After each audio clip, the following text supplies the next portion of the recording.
সকলোকে নমস্কাৰ, সকলোকে স্বাগতম জনাইছোঁ।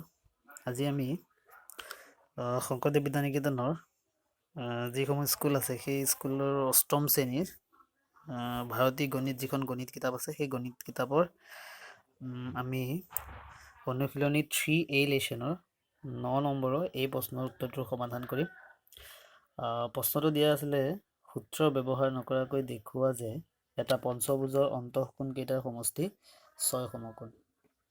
তো প্ৰথমতে আমি যদি প্ৰশ্নটো ভালকৈ অলপ চাওঁ তেতিয়া গম পাম। ইয়াত যিহেতু সূত্ৰ ব্যৱহাৰ কৰিব দিয়া নাই আৰু আগতীয়াকৈ কৈ লৈছোঁ, এই অনুশীলনীটি হৈছে বহুভুজৰ পৰিচয় যিটো চেপ্টাৰ আছে সেই চেপ্টাৰটোৰ পৰা দিয়া হৈছে। ইয়াত বহুভুজৰ পৰিচয় আৰু চতুৰ্ভুজ সেই চেপ্টাৰৰ পৰা দিছে, যাত আমি অন্তঃকোণৰ সমষ্টি তেনেধৰণৰ সূত্ৰ পাইছিলোঁ। যদিও ইয়াত সূত্ৰ ব্যৱহাৰ কৰিব দিয়া নাই তেতিয়াহ'লে আমি ইয়াৰ সমাধান কেনেকৈ কৰিম চাই লওঁ এবাৰ। প্ৰথমতে ইয়াত কৈছে এটা পঞ্চভুজৰ কথা কৈছে, তো কাষতে আমি কি কৰোঁ, এটা পঞ্চভুজ প্ৰথমতে অংকন কৰি লওঁ।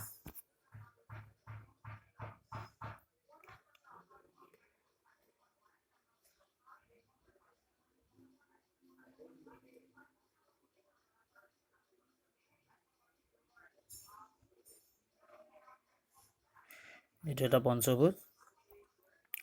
এই পঞ্চভুজটোৰ অন্তঃকোণকেইটাৰ সমষ্টি কৈছে। অন্তঃকোণ মানে এই কোণকেইটাৰ সমষ্টি উলিয়াব দিছে। অন্তঃকোণ মানে আমি গম পাওঁ ভিতৰত থকা কোণবিলাকৰ কথা কৈছে। সেই অন্তঃকোণকেইটাৰ সমষ্টি 6 সমকোণ বুলি দেখুৱাব দিছে। তো ইয়াক আমি কেনেকৈ সমাধান কৰিম? তা আমি গম পাইছিলোঁ যে কোনো এটা চিত্ৰৰ বিপৰীত শীৰ্ষবিন্দুবোৰ সংযোগ কৰিলে আমি এটা কৰ্ণ পাম। তো আমি প্ৰথমতে এই পঞ্চভুজৰ নাম দি লৈছোঁ বাৰু, ABCDE। এতিয়া যদি আমি বি আৰু ইটো বিপৰীত শীৰ্ষবিন্দু সেই দুটা সংযোগ কৰি দিওঁ তেতিয়াহ'লে এটা কৰ্ণ পাম। ঠিক তেনেকৈ এতিয়া আমি চি আৰু ই সংযোগ কৰি দিওঁ, তেতিয়া আন এডাল কৰ্ণ পাম। এই কৰ্ণকেইডাল সংযোগ কৰিলে আমি দেখিম যে ইয়াত আমি ABE আৰু BCE আৰু CDE তিনিটা ত্ৰিভুজ পাইছোঁ। এতিয়া আমি লিখিব পাৰিম। প্ৰথমতে সমাধানলৈ আহিছোঁ। বিশেষ সূত্ৰত আমি লিখি ল'ম। ইয়াত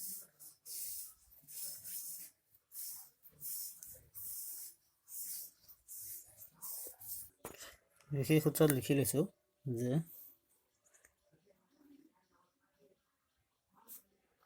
ABCD এটা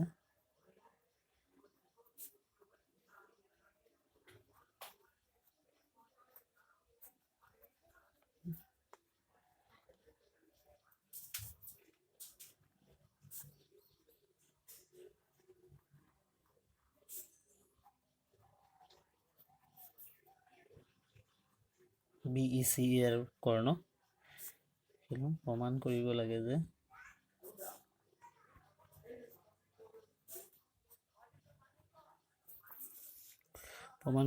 অন্তঃকোণ অৰ্থাৎ A কোণ যোগ B কোণ যোগ C কোণ যোগ D কোণ যোগ E কোণ ইজ ইকুৱেল টু 6 সমকোণ। সেইটো আমাৰ প্ৰশ্নত তেনেদৰেই প্ৰমাণ কৰিব আছে। এতিয়া আমি লিখোঁ, প্ৰমাণলৈ আহোঁ।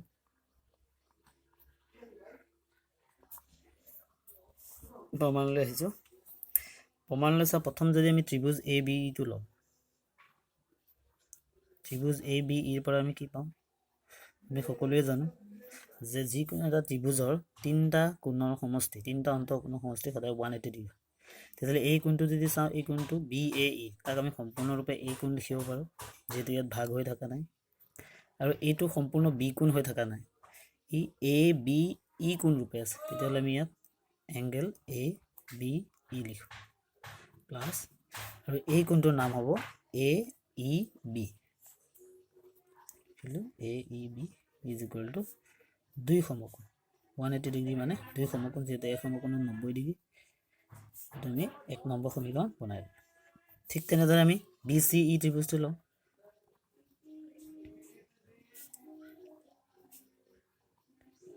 ত্ৰিভুজ BCEৰ পৰা পাওঁ এই কোণটোৰ নাম হ'ব CBE, এই এংগলটোৰ নাম হ'ব CEB লিখিব পাৰে, আৰু এই এংগলটোৰ নাম হ'ব BCE ইজ ইকুৱেল টু সেই ত্ৰিভুজটোৰ কোনো 2 সমকোণ।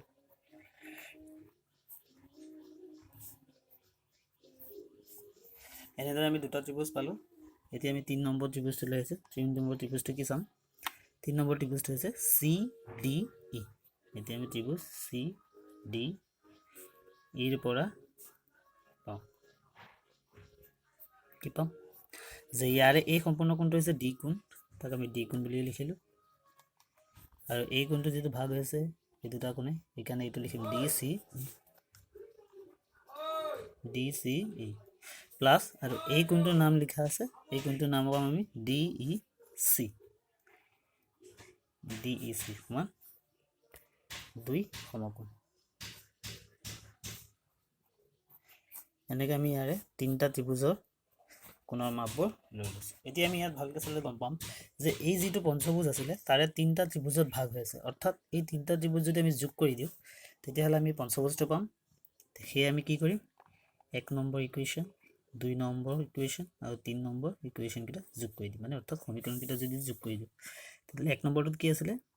Angle A plus angle ABE plus angle AEB plus 2 নম্বৰ সমীকৰণটো আছিলে CBE CEB plus BCE plus angle D plus angle DCE plus angle DEC is equal to, ইফালে চাওঁ আমি ৰাইট হেণ্ড চাইডত 2 সমকোণ মানে 2 প্লাছ 2 প্লাছ 2 তেতিয়াৰে 2 প্লাছ 2 প্লাছ 2 সমকোণ লিখিলোঁ।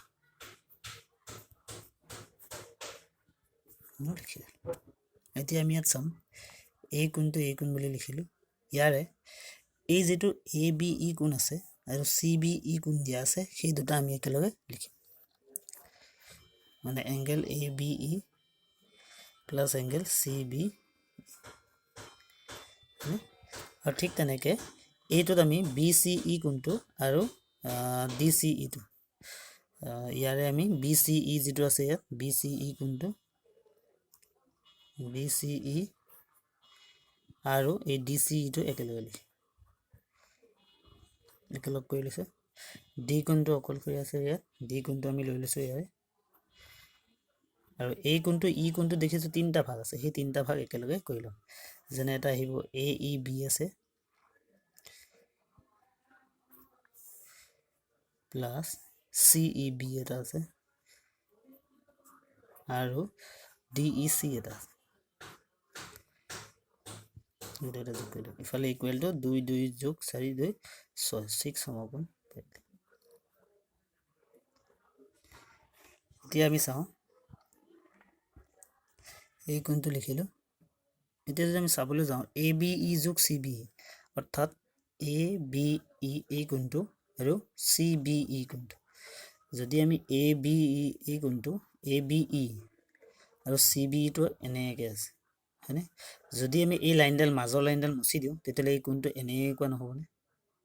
অৰ্থাৎ এইটো যদি ABE আছে, এইটো CBE কোণ, এই মাজৰ লাইনডাল মুচি দিলে আমি ABC অৰ্থাৎ এই B কোণটো পাম।